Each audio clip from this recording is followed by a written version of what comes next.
ताज्या बातम्यांसाठी महान करेला सबस्क्राइब करा आणि बेल आयकॉनला क्लिक करा। महामार्गावरून मिरजेत येणारा सर्व्हिस रोड बनला मृत्यूचा सापळा। गतिरोधक पांढरे पट्टे मान्य झाल्याने आंदोलन स्थगित। मिरजेत जाणारा रत्नागिरी नागपूर राष्ट्रीय महामार्गावर येथील मिरजेत आत येण्यासाठी जो सर्व्हिस रोड आहे, या ठिकाणी नवीन रेल्वे ब्रिज ते राजपूत मंगल कार्यालयाकडे जाणाऱ्या रस्त्यावर दररोज एका आठवड्यात 2 ते 3 अपघात झाले असून या अपघाताचं सत्र सुरूच असल्याने ब्रिजवरून येताना वाहनांचा वेग नियंत्रित होत नसल्याने पुढे बौद्ध विहार, शाळा, हॉस्पिटलमध्ये जाण्यासाठी उजवीकडे वळण आहे। या ठिकाणी शाळेत जाणाऱ्या मुलांना तसेच बौद्ध विहार आणि हॉस्पिटलमध्ये जाणाऱ्या नागरिकांच्या जीवाला धोका होतोय। त्यामुळे माजी नगरसेवक योगेंद्र थोरात यांनी आक्रमक पवित्रा घेऊन मिरज प्रांताधिकारी उत्तम दिघे यांना पत्र देऊन गतिरोधक पांढरे पट्टे वाहनांची गती नियंत्रण करण्यासाठीची मागणी केली होती।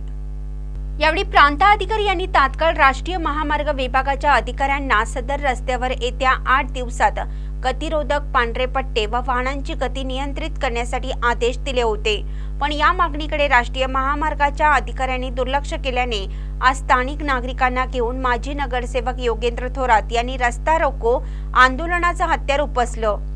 पण या रस्ता रोकोच्या आंदोलनामुळे राष्ट्रीय महामार्गाच्या अधिकाऱ्यांना आज जाग आल्याने आंदोलन ठिकाणी माजी नगरसेवक योगेंद्र थोरात यांची भेट घेऊन 8 दिवसाच्या आत मागण्या पूर्ण करण्याचं आश्वासन दिल्याने योगेंद्र थोरात यांनी आंदोलन स्थगित केलं।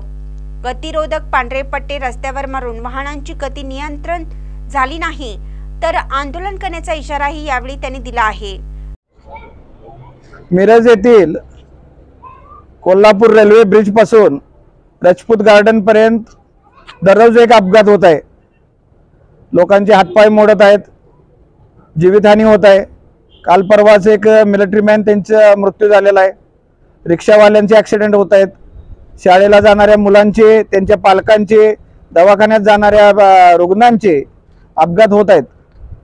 आम्ही वारंवार ही बाब निदर्शनास आणून दिली, मात्र एक्सप्रेस हायवेवाल्यांच्या काहीच त्यांना फरक पडत नाही। वन टाइम रस्ता झालेला आहे म्हणतात आणि आपली जबाबदारी टाळतात। या भागात खूप मोठे बांधकाम चालू असल्यामुळं तसेच ऑइल टँकर्स आहेत, वाहतुकीचे मोठमोठे ट्रक आहेत, दररोज अपघात होत आहेत। यासाठी आम्ही आज हा रस्ता रोको ठेवला होता, परंतु कालच मनोज जरांगे साहेबांच्या आंदोलनामुळे महाराष्ट्रात 144 कलम लागू झालेला आहे। त्यामुळे आम्ही आमचं आंदोलन स्थगित केलेलं आहे आणि आम्हाला आज हायवेचे जे अधिकारी आलेले आहेत त्यांनी पण 8 दिवसात स्पीड ब्रेकर आणि रबरचे मार्क्स हे करून द्यायचं आम्हाला त्यांनी आश्वासन दिलेलं आहे।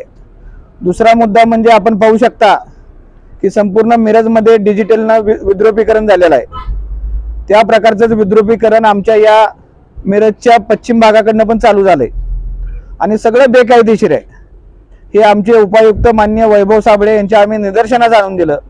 या बेकायदेशीर डिजिटलमुळे लोकांचं विकेंद्रीकरण होतं। गाडी चालवताना वर काय लावलंय, खाली काय लावलंय, आमच्या महापालिकेचं बौद्ध विहार आहे, ग्रंथालय आहे, ते झाकलं जातंय, बेकायदेशीर आहे, कोणतीही परमिशन नाही आहे। माननीय पालकमंत्री साहेबांच्या आम्ही निदर्शनास आणून दिलं। त्यांनी वैभव साबळे यांना आदेश दिले की बेकायदेशीर असेल तर हे काढून टाका, मात्र त्यांच्याही आदेशाला वैभव साबळेंनी जुमानलेलं नाही आहे। आयुक्त साहेब चांगलं काम करतात, मात्र त्यांच्या हाताखाली असलेले वैभव साबळे नगररचना विभागाचा अधिकार त्यांच्याकडे आहे, स्वच्छताचं त्यांच्याकडे आहे, हॉस्पिटलचं त्यांच्याकडे आहे, या होल्डिंगचं त्यांच्याकडे आहे आणि एकही काम करत नाहीत। काम करायला गेल्यावर इतकं उद्धट भाषा बोलतात, ते विसरून गेलेले आहेत की ते या जनतेचे पगारी नोकर आहेत, ते आम्हालाच नोकर समजत आहेत। तर ती कारवाई लवकर झाली पाहिजे। महापालिकेचा तर आज एकही प्रतिनिधी आलेला नाही, हायवेवालेले आलेले आहेत। त्यांनी आम्हाला 8 दिवसात हे रबर मार्किंग आणि स्पीड ब्रेकर करून द्यायचं आश्वासन दिलेलं आहे।